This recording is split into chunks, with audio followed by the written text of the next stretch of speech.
Assalamualaikum warahmatullahi wabarakatuh. Auzubillahi minasyaitonirrajim. Bismillahirrahmanirrahim. Fasanyasyruhu lil usra. Maka kami mudahkan baginya jalan menuju kesukaran atau kesengsaraan. Ayat ini ditutup begitu halus. Ibarat kalau kita naik pesawat, ini landingnya luar biasa mulus, bagus, baik. Seperti ada keseimbangan di dalam ayat ini. Tidak kurang, tidak lebih. Tidak ada satu kata pun yang terbuang percuma.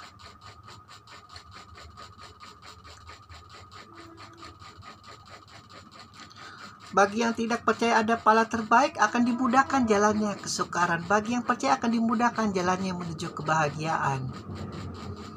Sesimpel itu hidup.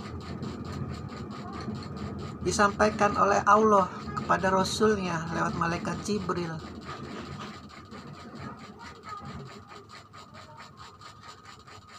Simpelnya kata-kata itu,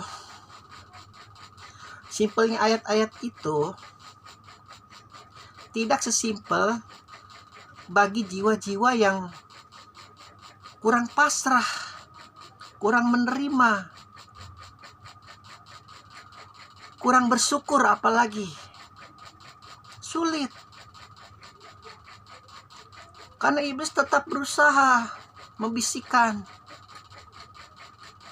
ketidakpuasan kita, kedengkian kita, kesyirikan kita, kebakilan kita, kejahilan kita.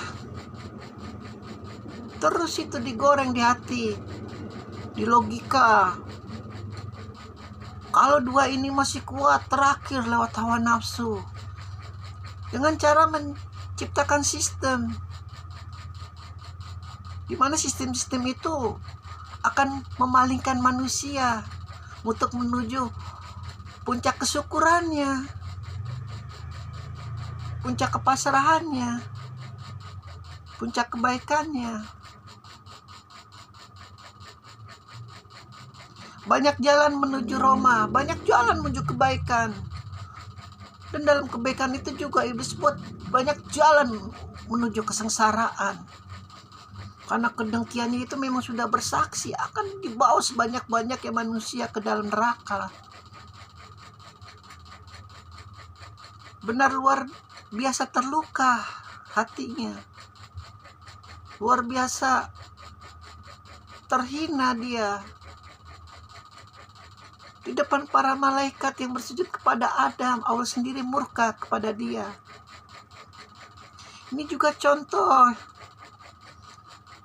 jika kita memarahi seorang, jika kita ingin memberi pelajaran seseorang, kalau kau bukan Tuhan, kalau kau bukan Allah, jangan di depan muka umum. Karena semua itu akan membuat dia sakit hati, malu, terluka. Itu yang terjadi di hadapan sidang akhirat ketika iblis tidak mau sujud kepada Adam. Hilang semua sujudnya kepada Allah itu ribuan tahun. Hilang penyembahannya. Hilang rasa syukurnya. Hanya satu logika saja yang dia pakai. Aku tidak pernah menyembah kepada selain engkau. Dan aku pun juga tidak akan pernah menyembah kepada Adam. Jadi kalau bukan Allah, kalau bukan Tuhan, jangan marahin orang di depan muka umum. Itu etika, estetika dalam memimpin.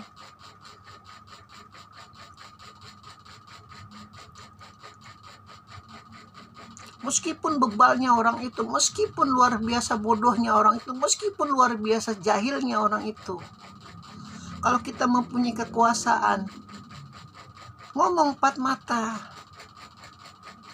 kode etik, Karena ketika seorang sudah terluka, ketika orang sudah sakit hati, sudah dendam, masuk itu seluruh tubuh di dalam ujung rambut, ujung kakinya, iblis laknatullah membakarnya.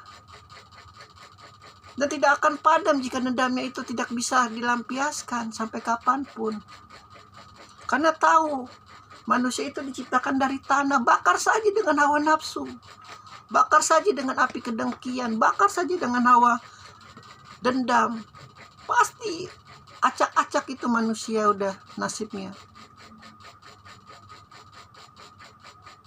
Apalagi ketika sistem hukumnya tidak berjalan. Kan kita lihat sendiri contohnya bagaimana negara-negara kafir yang tidak mengenal Allah. Mereka bahagia, mereka rumahnya aman, mereka sejahtera, karena hukumnya ditegakkan. Udah lepas lagi ini dari masalah akidah. Udah seperti negeri Madani yang dijanjikan oleh Allah malah mereka. Bagaimana negeri Jepang itu luar biasa jujurnya. Sudah terkenal kemana-mana. Kita dompet hilang. Kalau kita di Indonesia dompet hilang ya sudah pasrah. Kalau di Jepang tunggu aja 1-2 jam nanti polisi telepon. Banyak kisah-kisah seperti itu. Teman-teman yang menceritakan tentang kejadian-kejadian yang di Jepang betapa jujur, padahal dia nyembah matahari. Bahkan mungkin banyak yang ateis di sana, yang begitu banyak berzina, yang begitu banyak minuman keras. Tapi ketika hukum ditegak ya sudah selesai urusan.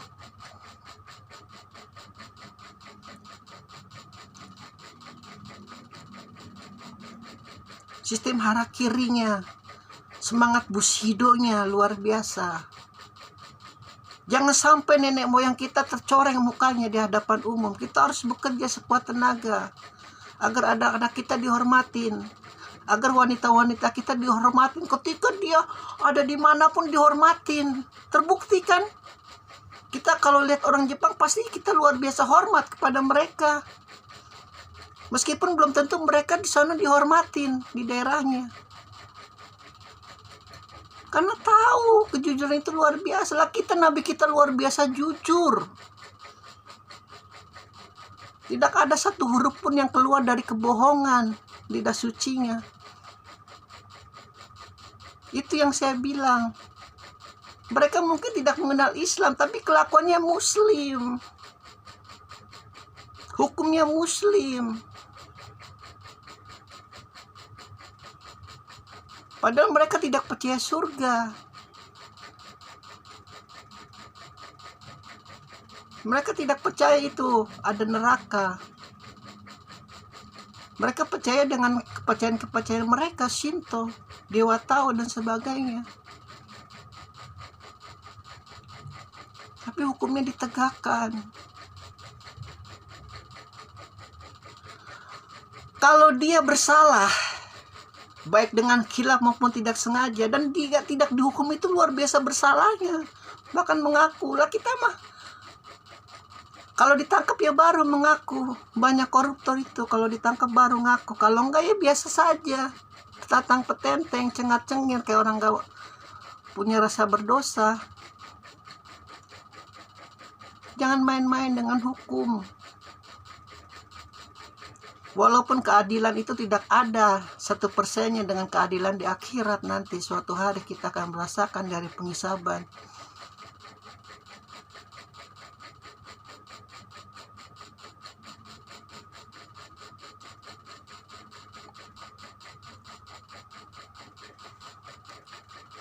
Surat Al-Lail luar biasa indah.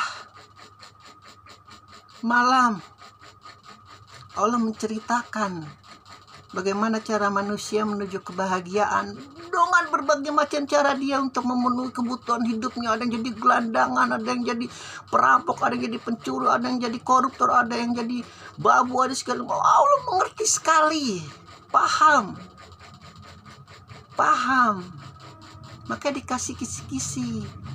Ayo Berjuang di jalan aku, bertakwa dan percaya surga. Kumudahkan jalanmu menuju kebahagiaan. Kalau sebaliknya tidak, dimudahkan jalannya menuju kesukaran. Alhamdulillahirabbil alamin.